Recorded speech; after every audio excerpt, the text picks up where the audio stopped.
आई आई, कुठे आहेस तू? दरवाजा उघडून सुमित घरात आला आणि त्याने आईला राधाताईंना आवाज दिला. हॉलमध्ये इकडे तिकडे पाहिल्यानंतर तो सरळ आईच्या खोलीकडे गेला. स्वयंपाकघरात काम करत असलेल्या त्याच्या पत्नीने त्याला आईच्या खोलीत जाताना पाहिले. सुमित खोलीत गेला आणि बॅगमधून औषधांचे पाकिट काढत म्हणाला, ही घे आई, तुझी औषधे आणली आहेत. संपली होती ना, आणि हा मलम तुझ्या गुडघ्याच्या दुखण्यासाठी घेतला आहे. राधाताईंनी औषधं घेतली आणि प्रेमाने त्याच्या डोक्यावरून हात फिरवत म्हणाल्या, देव तुझ्यासारखा मुलगा सगळ्यांना देवो. हे ऐकून सुमित हसला आणि म्हणाला, अगं आई, जगात जर कोणी सर्वात जास्त नशीबवान असेल तर तो मीच आहे. कारण मला तुझ्यासारखी आई मिळाली आहे. तुला आठवतंय का, मी लहानपणी तापाने फणफणत असायचो तेव्हा तू रात्रभर मला मांडीवर घेऊन बसायचीस. कधी थंड पाण्याच्या पट्ट्या ठेवायचीस, कधी औषध द्यायचीस, आणि जेव्हा मी हट्ट करायचो तेव्हा हातांचा पाळणा करून मला झुलवायचीस. सुमित आठवणीमध्ये रमला आणि आई त्याला कसे झोपवायची याची नक्कल करू लागला. हे पाहून राधाताई हसू लागल्या. तेवढ्यात पूजा दारात उभी राहून सगळं पाहत होती. हात कंबरेवर ठेवत ती सुमितला म्हणाली, वा, तुला आईसोबत गप्पा मारायला वेळ आहे. तू तिच्यासोबत बालपणीच्या आठवणी ताज्या करू शकतोस, पण तुला तुझ्या बायकोशी बोलायला मात्र कधीच वेळ नसतो. आईने मला असे वाढवले, आईने माझ्यासाठी त्याग केला, बलिदान दिले. फक्त आईच. अरे देवा, कसला नवरा मिळाला आहे मला. याने तर श्रावण बाळालाही मागे टाकले.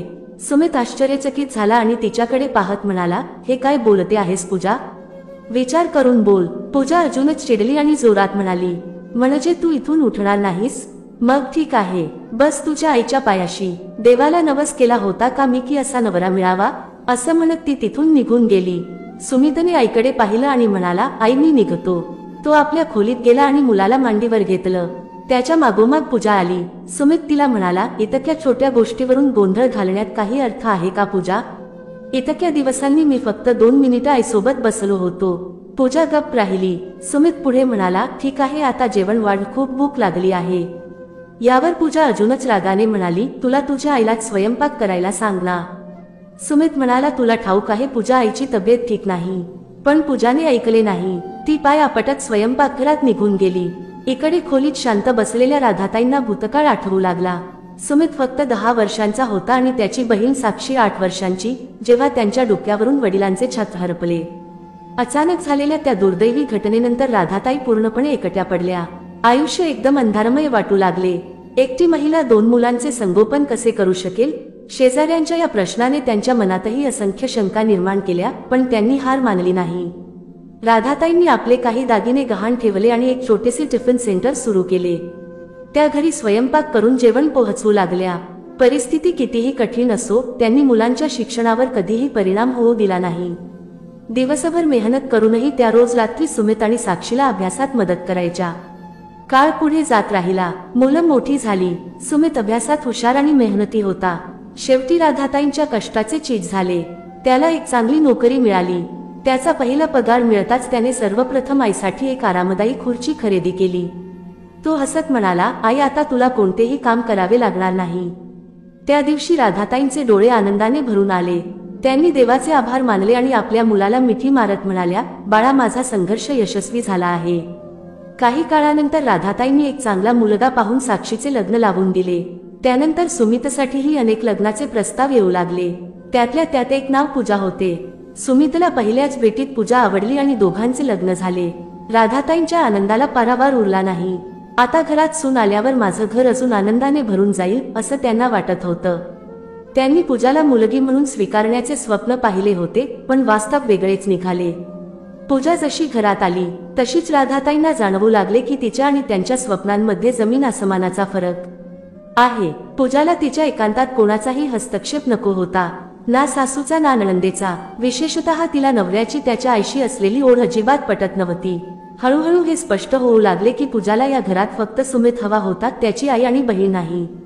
ती सुरुवातीपासूनच राधाताईंपासून अलिप्त राहिली. तिने कधीच सासूच्या कामात रस घेतला नाही. जेव्हा जेव्हा साक्षी माहेरी यायची तेव्हा पूजा तिला पूर्णपणे दुर्लक्ष करायची. सुरुवातीला राधाताईंना वाटले की आताच लग्न झाले आहे, तिला जुळवून घ्यायला थोडा वेळ लागेल. पण दिवस, महिने आणि वर्ष जाऊ लागली तरी पूजाच्या वागण्यात कोणताही बदल झाला नाही. उलट आता ती सासूला उघडपणे टोमणे मारू लागली. तिच्या शब्दांचे तीक्ष्ण बाण रोजच राधाताईंच्या मनाला टोचू लागले. राधाताई दिवसेंदिवस शांत होत गेल्या. कधीतरी पूजा बदलेल, कधीतरी ती माझा सन्मान करेल अशी आशा बाळगत त्यांनी आपले दुःख गिळले. पण तसे झाले नाही. सुमितला अनेकदा जाणवायचं की त्याची आई एकटी पडत आहे. त्याने पूजाला समजावण्याचा प्रयत्न केला, पण ती काहीही ऐकायला तयार नव्हती. राधाताई शांतपणे बसल्या होत्या, भूतकाळाच्या आठवणींमध्ये हरवून गेल्या. तरीही सुमितला आशा होती की वेळेनुसार सर्व काही ठीक होईल. आज पूजा खूप उत्साहित होती. तिची बहीण रिचा, जिच्याशी तिचे लहानपणापासूनच एक घट्ट नाते होते, अखेर तिचे लग्न ठरले आणि पूजाचे आईवडील तिच्या लग्नाची पत्रिका देण्यासाठी घरी येत होते. आज घरात स्वयंपाकघरातही एक वेगळीच चमक होती आणि घरात मसाल्यांचा सौम्य सुगंध पसरला होता. शाही पनीर, ताटका छोले, सुगंधित पुलाव आणि गरम हलव्याचा सुगंध संपूर्ण वातावरण उत्सवी बनवत होता. ते तयार केल्यानंतर मी प्रत्येक गोष्टीची विशेष काळजी घेऊ लागलो आणि नंतर मीठ योग्य आहे की नाही, गोडवा संतुलित आहे की जास्त आहे हे काळजीपूर्वक तपासू लागली. हे सर्व पाहून स्वयंपाक खोलीत येणाऱ्या राधाताईंनी विचारले, काय ग पूजा, आज काही विशेष आहे का म्हणून एवढी तयारी सुरू आहे? त्यांनी पूजाला इतक्या कष्टाने काम करताना कदाचित पहिल्यांदाच पाहिले असेल. पूजाच्या चेहऱ्यावर आनंद दिसत होता. ती म्हणाली, हो आई, आज माझे आई बाबा माझी बहीण रिचाच्या लग्नाची पत्रिका घेऊन येत आहेत. राधाताई हलकेच हसल्या. सुनेचा उत्साह पाहून त्यांना आनंद झाला, पण त्याच वेळी त्यांना आत कुठेतरी थोडेसे वाईट देखील वाटले. काही वेळाने पूजाचे आईवडील घरी आले. आई बाबांना पाहून पूजाला खूप आनंद झाला. तिने आईला मिठी मारली आणि त्या दोघांना सोफ्यावर बसवले आणि तीही त्यांच्या शेजारी बसली. जेव्हा राधाताई खोलीतून बाहेर आल्या तेव्हा पूजाची आई सुमित्रा ताई राधाताईंना खूप प्रेमाने भेटली आणि तिने त्यांच्या तब्येतीची विचारपूस केली. पण राधाताईंनी असे दाखवून दिले नाही की त्या त्यांच्या मुलीमुळे नाराज आहेत. मग पूजाने तिच्या आई वडिलांच्या आवडीनिवडी लक्षात घेऊन त्यांना मोठ्या प्रेमाने जेवण वाढायला सुरुवात केली. राधाताई हे दृश्य शांतपणे पाहत होत्या. पूजाच्या चेहऱ्यावर उत्साह होता, तिच्या डोळ्यात चमक होती आणि प्रत्येक शब्दात गोडवा होता. राधाताईंना अचानक 2 महिन्यांपूर्वीचा तो दिवस आठवला, जेव्हा त्यांच्या जावयाची परदेशात बदली झाली होती. त्यामुळे साक्षी परदेशात जाण्याआधी तिच्या आई आणि भावाला भेटायला आली होती. पण साक्षीला आलेले पाहून पूजाने एक औपचारिक आणि फिके हास्य दिले आणि मग कोणताही उत्साह न दाखवता ती तिच्या फोनमध्ये व्यस्त झाली. काही वेळ साक्षीने तिच्या आई आणि भावासोबत गप्पा मारल्या. हास्य, विनोद, जुन्या गोष्टी, बालपणीच्या आठवणी. पण पूजा शांतपणे एका बाजूला बसली होती. ऑफिसला जाण्यापूर्वी सुमितने पूजाला फोन करून सांगितले होते, पूजा, साक्षी आली आहे तर तू दुपारी राजमा चावल बनव, तिला खूप आवडते. पण तेव्हा पूजाने यावर कोणतेही उत्तर दिले नव्हते. पूजाच्या अशा वागण्याचा सुमितला खूप राग आला, पण त्याला माहित होते की जर तो काही बोलला तर दोघांमध्ये वाद होण्यास वेळ लागणार नाही. मग पूजा काहीही न बोलता स्वयंपाकघरात गेली. काही वेळाने ती बाहेर आली आणि म्हणाली, आई, मी आज जेवणात खिचडी बनवली आहे. तुम्हाला कधी खायचं असेल तेव्हा मला सांगा. राधाताई चकित झाल्या आणि म्हणाल्या, पण पूजा, साक्षी आली आहे. तू तिच्यासाठी राजमा चावल बनवला असता तर बरे झाले असते. तिला ते खूप आवडते. यावर पूजाने कंटाळलेल्या चेहऱ्याने उत्तर दिले, आई, माझे डोके दुखत आहे. एकतर मी दिवसभर घर सांभाळते, मुलाची काळजी घेते आणि आता जेव्हा मी थोडा आराम करण्याचा विचार केला तेव्हा तुम्ही माझ्याकडे फरमाईश करायला सुरुवात केली. हे ऐकून राधाताईंच्या चेहऱ्यावरील हास्य मावळले. साक्षीचा चेहराही पडला. ती म्हणाली, आई, राहू दे, मला भूक नाहीये. तिने साक्षीकडे पाहिले, जी जबरदस्तीने हसत होती, पण तिच्या डोळ्यात वेदना स्पष्ट दिसत होत्या. आज ते दृश्य आठवून राधाताईंचे डोळे अश्रूंनी भरले. आज तीच पूजा तिच्या आईवडिलांवर खूप प्रेम दाखवत होती. त्यांचे आवडते पदार्थ बनवून स्वतःच्या हातांनी त्यांना जेवण वाढत होती. पण राधाताई काहीही बोलल्या नाहीत. त्यांनी फिक्या हास्याने त्यांच्या हृदयातील वादळ दाबले आणि शांतपणे खोलीत गेल्या. घरात आनंद होता. दररोज खरेदीचे प्लॅन बनवले जात होते. पूजा जवळजवळ दररोज तिच्या मैत्रिणींसोबत मॉलमध्ये जायची. कधी ती स्वतःसाठी महागडी साडी खरेदी करायची तर कधी डिझायनर लेहेंगा. तिने सुमित आणि अथर्वसाठी नवीन कपडेही खरेदी केले. प्रत्येक लहान मोठ्या गोष्टीची काळजी घेतली. पण राधाताईंसाठी काहीही खरेदी केले नाही. ती दररोज बाजारातून हातात मोठ्या पिशव्यात, चेहऱ्यावर तेज आणि डोळ्यात आनंद घेऊन परतायची. मग ती तिच्या आईशी फोनवर बोलायची, लग्नाच्या तयारी, दागिने आणि कपड्यांबद्दल बोलायची, नातेवाईकांच्या लिस्टबद्दल बोलायची. तिचे आईवडील लग्नपत्रिका देऊन गेले होते. त्यांनी संपूर्ण कुटुंबाला आमंत्रित केले होते. लग्नाची पत्रिका हलवत पूजा उत्साहाने म्हणाली, सुमित, प्लीज लग्नासाठी रजा घ्या. लग्नाला फक्त 15 दिवस उरले आहेत. आपल्याला लग्नाआधी आठवडाभर तिथेच राहावे लागेल. हे ऐकून सुमित गप्प बसला. आज सुमित ऑफिसमधून लवकर घरी आला. तो घरात आला तेव्हा घरात पूर्ण शांतता होती. पूजा घरी नसेल असा विचार करून तो आईच्या खोलीत गेला आणि म्हणाला, आर्ट काय झालं? तुला बरे वाटत नाही का? तू अजून झोपली आहेस? सुमितने काळजीने आईच्या कपाळावर हात ठेवला. थोडा घाम आला होता. राधाताई म्हणाल्या, काही नाही बाळा, मला सकाळपासून थोडासा अशक्तपणा जाणवत आहे. कदाचित माझी शुगर वाढली असेल. सुमित काळजीत पडला आणि म्हणाला, आई मग तू मला का सांगितले नाहीस? पूजा कुठे आहे? राधाताई म्हणाल्या, अरे सुमित बाळा, तिच्या काही मैत्रिणी आल्या होत्या आणि ती त्यांच्यासोबत शॉपिंगला चालली होती, त्यामुळे मी तिला काही बोलले नाही. उगाच कशाला तिच्या आनंदावर विरजन घालू? सुमित म्हणाला, ठीक आहे आई, मी तुझ्यासाठी पाणी घेऊन येतो, तू ही गोळी घे. असे बोलून तो स्वयंपाक खोलीत गेला आणि त्याने आईसाठी पाणी आणले आणि गोळी देत म्हणाला, आई ही गोळी घे. आणि हो, आता तुझी गुडघेदुखी कशी आहे? राधाताई म्हणाल्या, सकाळी गुडघा दुखत होता, मी गोळी घेतल्यावर आराम मिळाला. सुमित काळजीच्या स्वरात म्हणाला, आई तुला डॉक्टरांना भेटावे लागेल. दुसऱ्या दिवशी सकाळी 10 वाजता सुमित आईला डॉक्टरकडे घेऊन गेला. डॉक्टरांनी त्यांची शुगर तपासली, काही आवश्यक चाचण्या लिहून दिल्या आणि काही औषधे दिली. तासाभरानंतर दोघेही घरी परतले. आता राधाताईंना बरे वाटू लागले होते. सुमितने पूजाला आवाज दिला, पूजा, आईसाठी जेवण घेऊन ये, तिला औषध घ्यायचे आहे. मी औषधे काढून ठेवली आहेत. तिच्याकडून काहीच प्रतिसाद न आल्याने सुमित बेडरूमकडे गेला. त्याने तिथे जाऊन पाहिले तर पूजा आरशासमोर उभी होती. नवीन ड्रेसवर ओढणी मॅच करून बघत होती. सुमित म्हणाला, पूजा, मी तुला सांगितले होते आईला जेवण वाढ म्हणून. तेव्हा पूजा बेजबाबदारपणे म्हणाली, हो हो, पण आधी मला सांग, तू ऑफिसमधून रजा घेतलीस की नाही? आपल्याला पुढच्या आठवड्यात निघायचे आहे. त्याने क्षणभर तिच्याकडे पाहिले आणि मग एक दीर्घ श्वास घेत म्हणाला, पूजा, मला वाटतं आपण 1-2 दिवस आधी तिथे जायला हवं. आईला उगाच त्रास होईल. हे ऐकून पूजाने त्याच्याकडे असे पाहिले की जणू सुमितने मोठा गुन्हा केला आहे. सुमित परिस्थिती हाताळत म्हणाला, ठीक आहे, तू एक काम कर, तू अथर्व सोबत 1 आठवडाभर आधी जा. मी लग्नाच्या दिवशी येईन. आईची तब्येत ठीक नाहीये, तिची काळजी घेण्यासाठी कोणीतरी इथे असायला हवे. हे ऐकताच पूजाला राग आला. ती म्हणाली, तू माझ्या बहिणीच्या लग्नाला येणार नाहीस का? तेही फक्त आईची तब्येत ठीक नाही म्हणून? सुमित, सगळे काय विचार करतील? सुमितने संयम राखला आणि म्हणाला, मी नकार देत नाहीये पूजा, मी लग्नाच्या दिवशी पोहोचेन. जर आईची तब्येत बरी झाली तर मी तिलाही घेऊन येईन. डॉक्टरांनी तिला आरामाची गरज असल्याचे सांगितले आहे.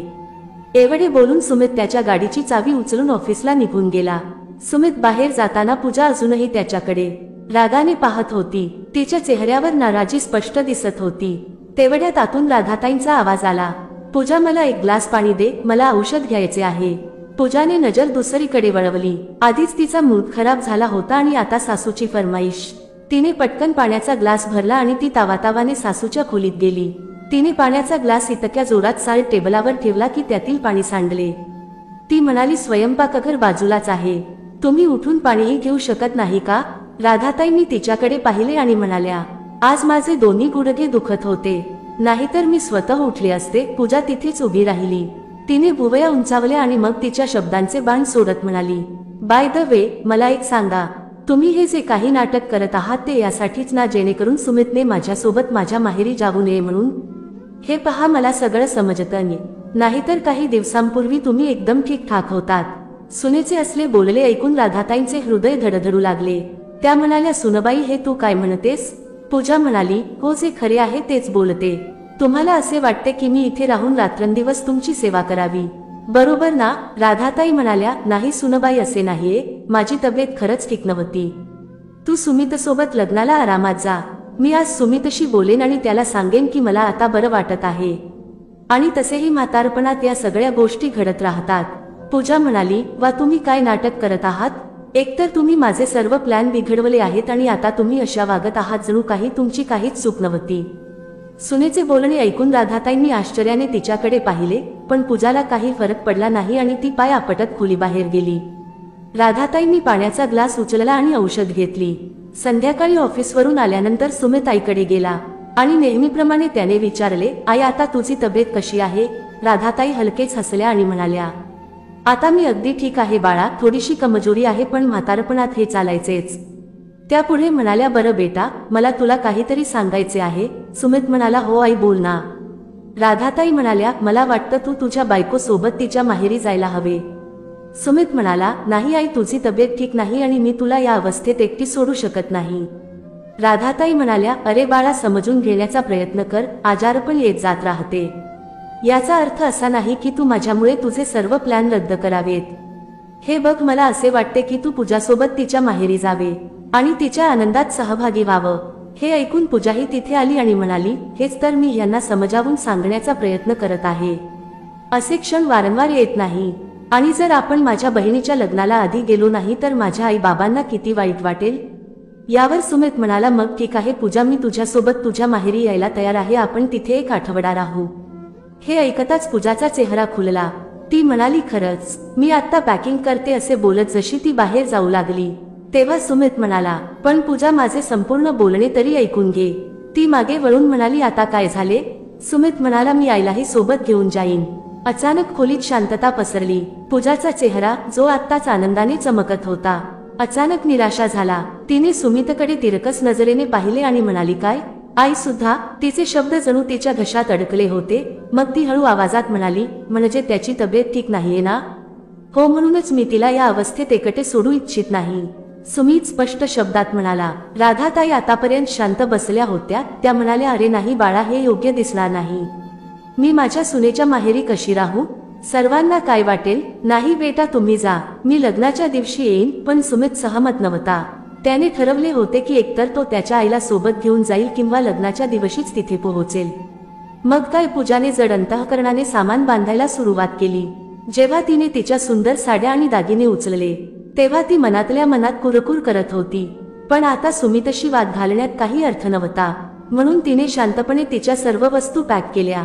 पुढचे 2 दिवस सुमितही त्याचे ऑफिसचे काम उरकण्यात व्यस्त राहिला आणि मग ते सर्वजण लग्नाला 8 दिवस राहिले असताना पूजाच्या माहेरी निघून गेले. सकाळची वेळ होती. पूजाला वाटले होते की गाडीत बसताच प्रवास आरामात पूर्ण होईल, पण तिच्या सर्व आशा भंगल्या. राधाताई गाडीच्या पुढच्या सीटवर बसल्या होत्या.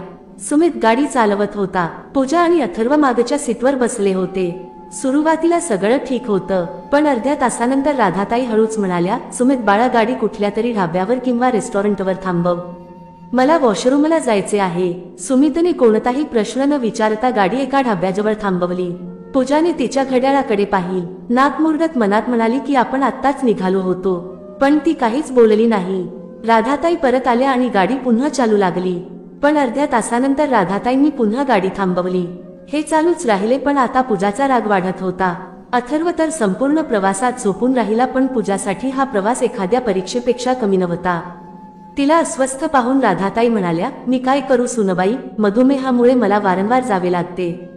पूजाने एक दीर्घ श्वास घेतला. तिने डोके मागे सीटवर टेकवले आणि डोळे मिटले, जणू ती स्वतःला शांत ठेवण्याचा प्रयत्न करत होती. वाटेत ट्रॅफिक असल्याने त्यांची समस्या आणखी वाढली. पूजाचा संयम आता नियंत्रणाबाहेर जात होता. ती रागाने म्हणाली, जर आपल्याला इतक्या वेळा गाडी थांबवावी लागली नसती तर आपण ह्या ट्रॅफिक मध्ये अडकलो नसतो. सुमित म्हणाला, पूजा, तू का एवढी रागात आहेस? आईने मुद्दाम तर नाही ना गाडी थांबवायला सांगितली होती? पूजा म्हणाली, हो, म्हणजे मीच चुकीची आहे. पूजाने तोंड फिरवले आणि ती खिडकीतून बाहेर पाहू लागली. शेवटी ते सर्वजण पूजाच्या माहेरी पोहोचले. पूजाच्या आई वडिलांनी आणि भावाने भावजेने त्या सर्वांचे स्वागत केले, पण पूजाच्या चेहऱ्यावरची निराशा लपू शकली नाही. सुमित गाडीतून सामान काढून आतमध्ये ठेवू लागला. तेव्हा पूजाची आई सुमित्राताई राधाताईंना म्हणाल्या, विहीणबाई यायला खूप उशीर केला. राधाताई काही बोलणार तेव्हा पूजा म्हणाली, आता काय सांगू आई, दर अर्धा तासाला गाडी थांबवावी लागत होती. आईंना वॉशरूमला जायचे होते. उगाचच विनाकारण यांच्यामुळे उशीर झाला. ही गोष्ट पूजाने आपल्या सर्व माहेरच्या माणसांसमोर बोलून दाखवली. यावर राधाताई स्पष्टीकरण देत म्हणाल्या, मला डायबिटीसचा त्रास आहे ना, त्यामुळे. मुलीचे असे वागणे पाहून सुमित्राताई अस्वस्थ झाल्या आणि म्हणाल्या, ठीक आहे विहीणबाई, तुम्ही इथे आरामात बसा. दुसऱ्या दिवशी सकाळी घरात खूप धावपळ सुरू होती. कोणी स्वयंपाकघरात नाश्ता बनवत होते, तर कोणी लग्नाशी संबंधित इतर कामात व्यस्त होते. इतक्यात पूजाच्या वहिनीने इकडे तिकडे पाहिले आणि म्हणाली, अरे सुमित भाऊ कुठेच दिसत नाहीयेत. पूजा आधीच चिडली होती. रागाने म्हणाली, आणखी कुठे असणार आहे? आईजवळ बसून तिच्या पायांना मालिश करत असेल. त्याला फक्त त्याची आई हवी आहे. त्याला माझी तर काहीच पर्वा नाही. त्याची आई नेहमी गुडघेदुखीचे निमित्त काढून बसलेली असते. तिचे असे बोलणे ऐकून तिची वहिनी थोडीशी थांबली. तेवढ्यात सुमित्राताई तिथे आल्या आणि तिला समजावत म्हणाल्या, हे बघ पूजा, तुला वाटते तसे काहीही नाही. जावई बापू तुला प्राधान्य देत नसते तर आठवड्याची सुट्टी घेऊन आपले काम सोडून इथे तुझ्यासोबत आले नसते। पूजा आईचे बोलणे ऐकून गप्प बसली, पण तिच्या चेहऱ्यावर निराशा अजूनही स्पष्टपणे दिसत होती। ह्याच वेळी पूजाचा भाऊ त्याच्या काही महत्त्वाच्या कामासाठी बाहेर चालला होता। जाता जाता तो सुमितला म्हणाला, भाऊजी चला ना, जरा बाजारात जायचे आहे। ठीक आहे असे बोलून सुमित त्याच्यासोबत निघून गेला आणि राधाताई हळूहळू बाहेर अंगणात येऊन खुर्चीवर आरामात बसल्या।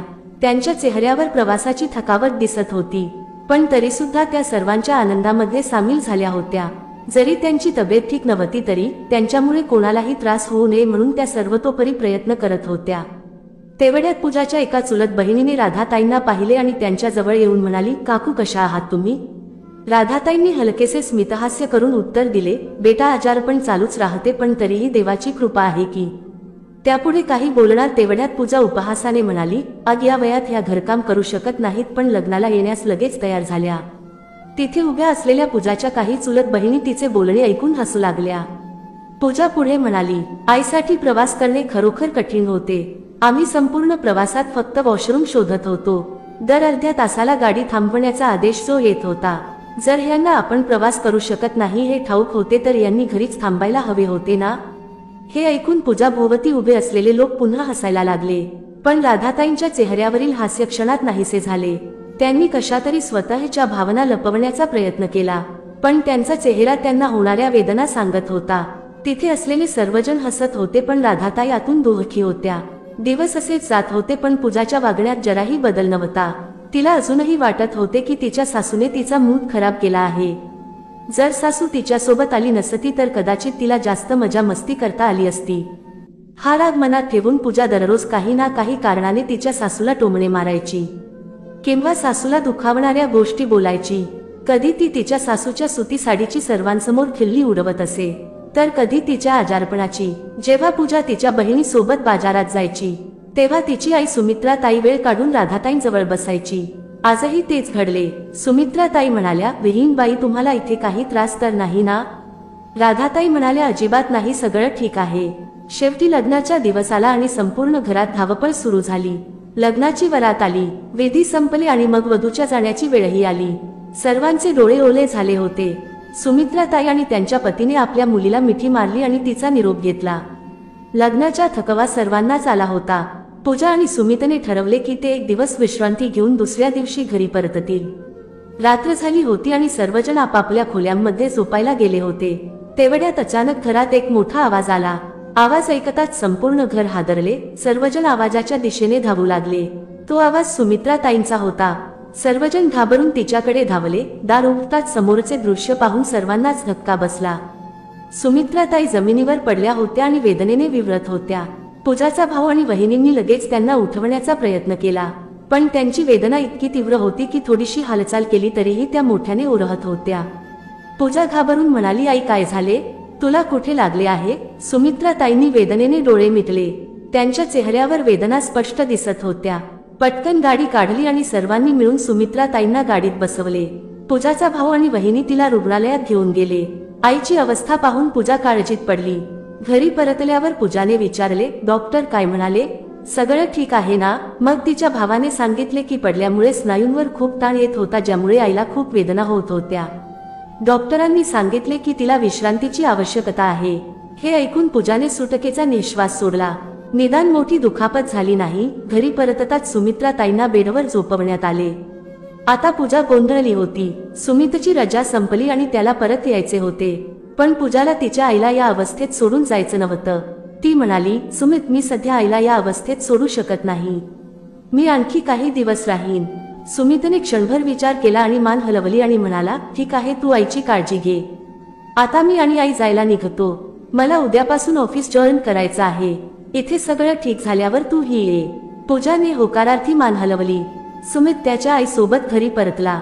सुमित्रा ताई आता स्वतः उठू शकत नव्हत्या, म्हणून पूजा आणि तिची वहिनी गीता त्यांना आधार देत असत आणि वॉशरूम मध्ये घेऊन जात असत। एक दोन दिवस पूजाच्या भावजेने सुमित्रा ताईंची सर्व प्रकारे काळजी घेतली, सेवा केली, पण जेव्हा 5-6 दिवसांनी सुमित्रा ताईंनी त्यांच्या सुनेला आवाज दिला तेव्हा तिच्या चेहऱ्यावर चिडचिड स्पष्ट दिसत होती। त्या सुनेला म्हणाल्या, सुनबाई कृपया मला थोडा आधार दे, मला बाथरूमला जायचे आहे। तेव्हा गीता वहिनीने एक दीर्घ श्वास घेतला आणि अनिच्छेने उठून सासूला आधार देत बाथरूममध्ये नेले. नंतर त्यांना परत बेडवर झोपवले आणि मग गीताने बडबडायला सुरुवात केली. माणूस आहे की पाण्याची टाकी? एवढे पाणी प्यायचे कशाला की सारखे सारखे बाथरूमला जायला लागेल? हे बघा सासूबाई, यावेळेस तर मी तुम्हाला आधार दिला, पण पुढच्या वेळेस माझ्याच्याने काही होणार नाही. पूजा आपल्या भावजेचे बोलणे ऐकून चकित झाली. तिला तिच्या कानांवर विश्वास बसला नाही. ती म्हणाली, वहिनी हे तू काय बोलत आहेस? आई किती त्रासात आहे. आणि तू? गीता रागाने म्हणाली, आता देवालाच ठाऊक खरंच यांना त्रास होतोय की घरातील कामे करावी लागू नये म्हणून बहाणा शोधत आहेत. मला तर असे वाटते की हे सर्व काही ढोंग आहे. एवढे बोलून ती तिथून निघून गेली. पूजा क्षणभर स्तब्ध राहिली. तिने कधीच विचार केला नव्हता की तिची वहिनी, जिला एक आदर्श सून मानले जायचे, तिच्या आईसाठी असे शब्द बोलेल.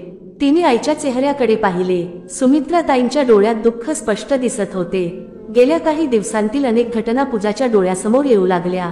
ती तिच्या सासूसोबत ज्या पद्धतीने वागली, त्यांची गुडघेदुखीच्या वेदना, प्रवासादरम्यान वारंवार शौचालयात जाण्याची गरज, सर्वांसमोर सासूची चेष्टा करणे, त्यांना घालून पाडून बोलणे, या सर्व गोष्टींसाठी तिच्या अशा वागण्याने देवाने तिच्या आईला शिक्षा दिली आहे का, असे तिला वाटू लागले. आतल्या आत तिचा जीव गुदमरत होता. संध्याकाळ होत होती. जेव्हा गीता स्वयंपाक खोलीत जाऊ लागली तेव्हा सुमित्राताईंनी तिला हाक मारली, सुनबाई आज रात्री जेवणासाठी पनीरची भाजी बनव. पूजाला पनीर खूप आवडते. पण गीता कोणतेही उत्तर न देता स्वयंपाकघरात गेली. सुमित्राताईंना वाटले की कदाचित तिने ऐकले नसेल, पण थोड्या वेळाने जेव्हा ती बाहेर आली तेव्हा तिच्या चेहऱ्यावर कोणतेही भाव नव्हते. गीता म्हणाली, मी रात्रीच्या जेवणात डाळ भात बनवला आहे. तुम्हाला कधी खायचे आहे ते सांगा.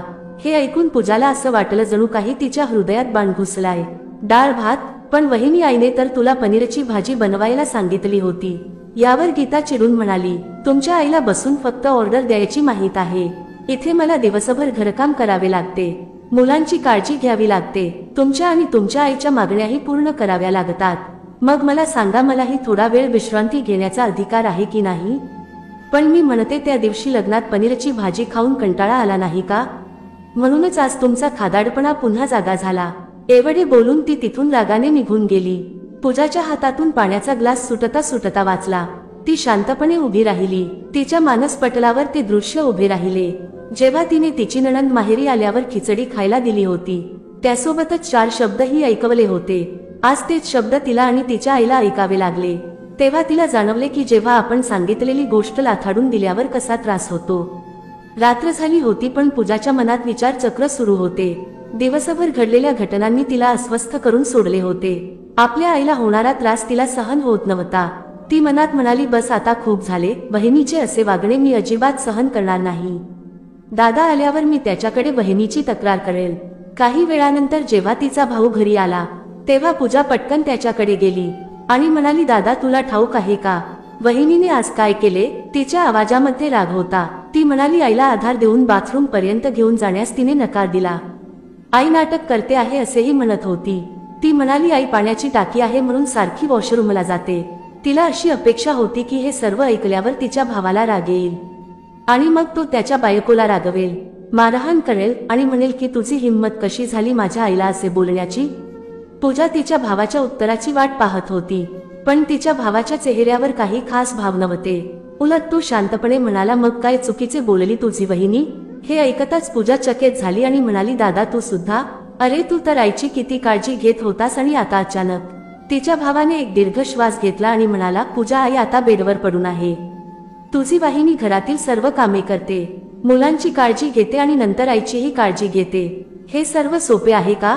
पूजा म्हणाली, पण दादा तू हे सगळं तुझ्या आईबद्दल बोलत आहेस, जिने तुला जन्म दिला, तुला लहानाचे मोठे केले. मग तिची काळजी घेणे तुझे कर्तव्य आहे ना? जर तुला तिचे दुःख समजले नाही तर कोणाला समजेल? पूजाचा आवाज वाढला होता. पूजा हे सर्व बोलत असताना अचानक तिच्या गालावर एक जोरात कानशिलात बसली. ती तिथेच अवाक होऊन उभी राहिली. पण नंतर तिला धक्का बसला जेव्हा तिने पाहिले की तिच्यावर हात उचलणारी व्यक्ती दुसरी तिसरी कोणी नसून तिची आई सुमित्राताई होती. पूजा म्हणाली, आई तू मला चापट मारली, पण का? आणि तू अगदी व्यवस्थित उभी आहेस. मग हे सगळं काय आहे? पूजाने प्रश्नांचा वर्षाव सुरू केला. तिला काय चालले आहे ते समजत नव्हते. तिच्या मनात एक गोंधळ सुरू होता. मग सुमित्राताई म्हणाल्या, हे सर्व एक नाटक होते.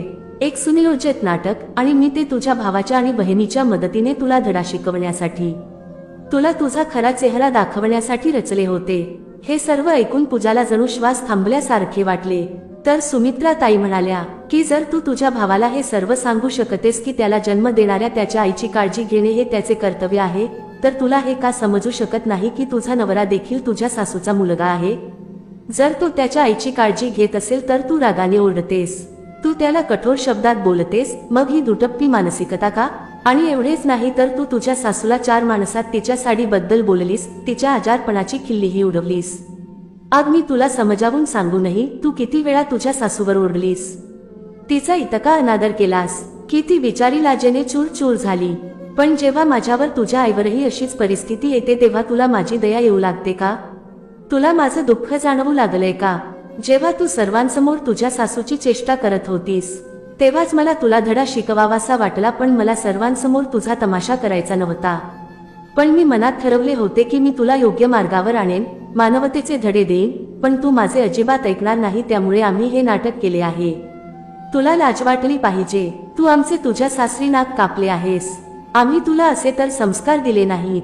एकीकडे तू आहेस जिने कधीही तुझ्या सासूला स्वीकारले नाहीस, आणि दुसरीकडे तुझी सासू आहेस जिने तुझ्या इतक्या वाईट वागण्याला न जुमानता कधीही आमच्याकडे तक्रार केली नाही. नेहमी एक गोष्ट लक्षात ठेव बेटा, तुझा आदर तुझ्या सासरच्यांशी जोडलेला आहे. त्यांचा अनादर म्हणजे तुला स्वतःला विकणे. सुमित्रा ताईंचे प्रत्येक शब्द तिच्या आत्म्याला छेद करत होते. प्रत्येक शब्द तिच्या हृदयावर हातोड्यासारखा घाव करत होता. ती थरथर कापत होती. अचानक तिचे डोळे अश्रूंनी भरले होते. पूजा एकही शब्द बोलू शकत नव्हती. तिच्या डोळ्यात अश्रू येत होते, पण हे अश्रू फक्त दुःखाचे नव्हते, ते तिच्या अपराधाचे होते. ती म्हणाली, आई मी खूप वाईट आहे. ती थरथरत्या आवाजात म्हणाली, मी माझ्या सासूवर खूप अन्याय केला आहे. हे बोलून ती रडू लागली आणि गुडघ्यावर बसली. सुमित्रा ताईंनी एक दीर्घ श्वास घेतला आणि म्हणाल्या, बेटा, फक्त पश्चाताप करून माणूस महान बनतो, पण खरा पश्चाताप फक्त अश्रू ढाळून येत नाही, तो एखाद्याच्या कर्माने येतो. दुसऱ्याच दिवशी पूजा तिच्या भावासोबत घरी परतली. दारात पाऊल ठेवताच तिला समोर राधाताई बसलेली दिसली. त्यांच्या चेहऱ्यावर अजूनही तेच शांत हास्य होते, पण डोळ्यात एक अवर्णनीय वेदना होती. राधाताई म्हणाल्या, सुनबाई, आता विहीनबाई कशा आहेत? पूजा म्हणाली, ती ठीक आहे. पण पूजाला आता काय बोलावे हे समजत नव्हते. क्षणभरही वाया न घालवता तिने सासूचे पाय धरले आणि म्हणाली, आई प्लीज मला माफ करा. मी खूप मोठा गुन्हा केला आहे. राधाताई घाबरल्या. त्यांनी पूजाला उठवण्याचा प्रयत्न केला, पण ती काही सासूचे पाय सोडत नव्हती.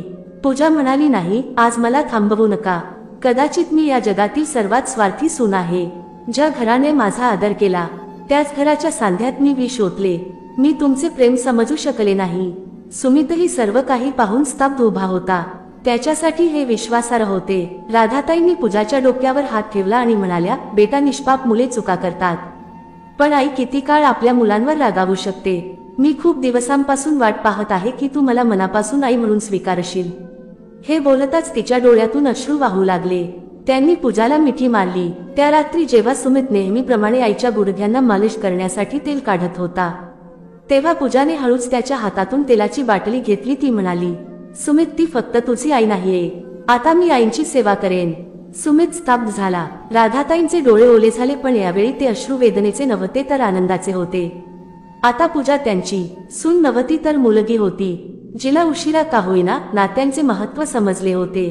तर मित्र आणि मैत्रिणींनो, कथा आवडली असेल तर लाईक आणि कमेंट करून नक्की सांगा. आणि अजून आपण आपल्या या चॅनलला सबस्क्राईब केला नसेल तर सबस्क्राईब करा. कथा ऐकल्याबद्दल तुम्हा सर्वांचे मनापासून आभार.